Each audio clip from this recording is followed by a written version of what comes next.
Ադրբեջանում այս շաբաթ քննարկվող աղմկոտ թեմաներից մեկը Ալիևների ընտանիքի շուրջ հերթական սկանդալն է։ Այդ մասին ենք զրուցելու Հայդուրի տարածաշրջանային վերլուծաբան ադրբեջանագետ Արման Բադալյանի հետ։ Նա արդեն տաղավարում է։ Բարի երեկո, Արման։ Բարի երեկո, Լարա։ Այս սկանդալը այնքան է հասունացել, որ իշխանությունը ստիպված է արձագանքել հանրային պետական հեռուստաեթերով։ Ինչու է հարցը այդքան ցավոտ Բաքվի համար։ Լարա, այստեղ ամենակարևորն այն է, որ խոսքը պարզապես ընտանեկան կամ կենցաղային սկանդալի մասին չէ, այլ փաստորեն քաղաքական խնդրի։ Թեման արդեն այնքան է մեծացել, որ իշխանությունը որոշել է խախտել տևական լռությունն ու ներկայացնել Ալիևի հարցի շուրջ պատմության պաշտոնական վարկածը։ Ադրբեջանական պետական ITV հեռուստալիքը մոտ 10 րոպեանոց ռեպորտաժով փորձեց բացատրել, թե ինչ է տեղի ունեցել Ալիևների ընտանիքի շուրջ։ Ըստ այդ ռեպորտաժի, կեղտոտ արշավ է կազմակերպվել Ալիևների հարսի Ալյոնա Ալիևայի դեմ։ Համացանցում տարածված անպարկեշտ բովանդակությամբ նյութերը կեղծ են, ունեն զրպարտչական բնույթ ըստ այդ ռեպորտաժի, եւ ռեպորտաժում նշվում է, որ արտասահմանում գտնվող մի մարդ է զրպարտում Ալյոնային։ Նա հանցակից ունի Ադրբեջանում, որին ի դեպ արդեն ձերբակալել են։ Այդ մարդիկ Ալյոնա Ալիևային վերագրող կադրերը չտարածելու դիմաց պահանջել են 5 միլիոն եվրո։ Նամակներ են գրել անձամբ Մեհրիբան, Արզու ու Լեյլա Ալիևաներին։ Ենթադրյալ զրպարտիչների անունները իհարկե պաշտոնապես չեն հրապարակվել, բայց ենթադրություն կա, որ նրանք կարող են կապ ունենալ ադրբեջանցի վտարանդի լրագրող Մեհման Հուսեյնովի հետ։ Ադրբեջանի պաշտոնական քարոզչությունը պնդում է, որ հրապարակված նյութերը իրական չեն, վերցված են 18+ կայքերից, իսկ ռեպորտաժի հեղինակը վերջում էլ ասում է, որ սա զուտ ընտանեկան պատմություն չէ, այլ պետության դեմ արշավ, որովհետև նախագահական ընտանիքն է հայտնվել թիրախում։ Արման, տպավորություն ստացավ, որ ավելի շատ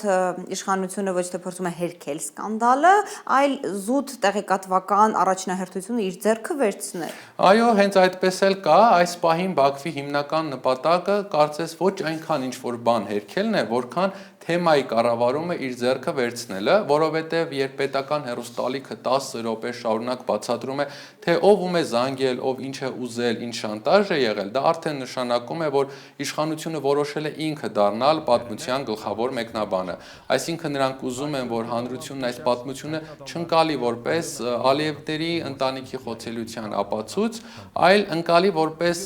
դրսից կամ ներսից կազմակերպված հարված պետական ամենակարևոր ինստիտուտին, նախագահությանը։ Ու սա շատ կարևոր տարբերություն է, որովհետև եթե թեման մնա ընտանեկան սկանդալի դաշտում, կվնասի Ալիևների անձնական ու քաղաքական հեղինակությունը, բայց եթե այն տեղափոխվի պետականության դեմ գործողության, պետության հանդեպ շանտաժի ու դավադրության դաշտ, Ալիևայի ենթադրյալ այդ անպարկեշտ վարքագծի մասին խոսակցությունները կմղվեն հետին պլան։ Արման, ամբողջ այս պատմությունից ինչ եզրակացություն կարելի է անել, սա մեկ օրվա սկանդալ է, թե Ալիևյան կառավարման համակարգի ավելի խորքային խնդրի վկայություն։ Սա կարծում եմ մեկ օրվա սկանդալ չէ, Լարա, սա շատ ավելի խորքային խնդրի նշան է, որովհետև եթե իշխանությունը նման թեմային արձագանքում է պետական հեռուստատեսությամբ երկար ռեպորտաժով, նշանակում է հարվածը եղել է դիպուկ եւ շատ զգայուն կետի, իսկ այդ զգայուն կետը Ալիևների դեպքում ընտանիքն է, որտեղ ժառանգության թեման տարեց տարի ավելի արդիական է դառնում, Հեյդար Ալիև կրտսերի մեծանալուն զուգահեռ, ու հիմա պետք է այնպես անել, որ Ադրբեջանի ապագա հնարավոր առաջնորդի կերպարը մնա անբիծ։ Այս պատմությունն էլ փաստորեն ցույց տվեց, որ Ալիևների համակարգը որքան էլ արտաքինից ամուր թվա, իրականում ունի բավականին խոցելի տեղեր, եւ այսօր ականատես ենք լինում, որ Ալիևյան ռեժիմը ընդամենը մեկ բամբասանքի պատճառով փաստորեն գործի է դնում ամբողջ պետական ռեսուրսը փրկելու Ալիևների անթերի իդեալական ընտանիքի կերպարը։ Շնորհակալ եմ Արման, սիրելի հեռուստադիտողներ, հիշեցնեմ, որ մեր տաղավարում էր Հայդուրի տարածաշրջանային վերլուծաբան ադրբեջանագետ Արման Բադալյանը։